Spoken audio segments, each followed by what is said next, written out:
Cet homme précipité arrache soudainement la manette d'argent de cette femme handicapée, puis il se cache dans le coffre. Mais en réalité, il vient de lui sauver la vie. En effet, son mari avait envoyé des brigands pour lui voler tout son argent. Juste quelques secondes après qu'il se soit caché, les jeunes brigands arrivent vers la dame. Oui, ils lui demandent de se taire et de leur remettre l'argent. La dame répond qu'elle n'a pas d'argent. Alors, ils se mettent à fouiller partout autour d'elle, même dans la voiture. Mais ils finissent par ne pas trouver la valise d'argent. Alors, l'un des hommes sort son téléphone et appelle le mari de la dame. « Allô boss, nous sommes là. On la voit mais on ne voit pas la valise d'argent. Elle nous a dit qu'un autre homme lui a volé l'argent. Alors il leur demande de venir et qu'il viendra lui-même après pour voir. Puis, il se retourne en courant. Le monsieur qui avait pris sa valise sort du coffre. La dame, choquée, lui demande « Mais comment tu savais ?» Alors il lui explique « Lorsque je venais, j'ai croisé un homme qui leur donnait des instructions.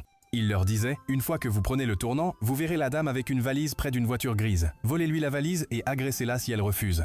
C'est pourquoi je l'ai prise pour la cacher. » Puis il lui dit que l'homme est noir, avec un t-shirt bleu et un pantalon noir. Ensuite, il retourne se cacher derrière la voiture. Alors elle prend son téléphone et appelle son fiancé. Elle lui demande de venir rapidement, car on a essayé de lui voler son argent. Quelque temps après, son fiancé arrive. Il la salue et lui demande si ça va. Immédiatement, le jeune sort et lui dit « C'est lui, c'est l'homme qui a envoyé ces brigands pour vous faire du mal. » Le monsieur répond « De quoi tu parles ?» Le jeune répond « Je t'ai bien vu. » Sa femme lui dit « Je ne t'ai pas connu comme ça. Est-ce l'argent qui t'a changé? Ou c'est toi qui changes lorsque tu vois de l'argent? Tu as voulu me marier juste pour mon argent. » Puis elle remercie le jeune d'avoir sauvé sa vie. Elle lui demande de l'aider à monter dans sa voiture, puis elle abandonne son fiancé. Que feriez-vous à la place de cette dame? Et dites-nous depuis quel pays vous regardez.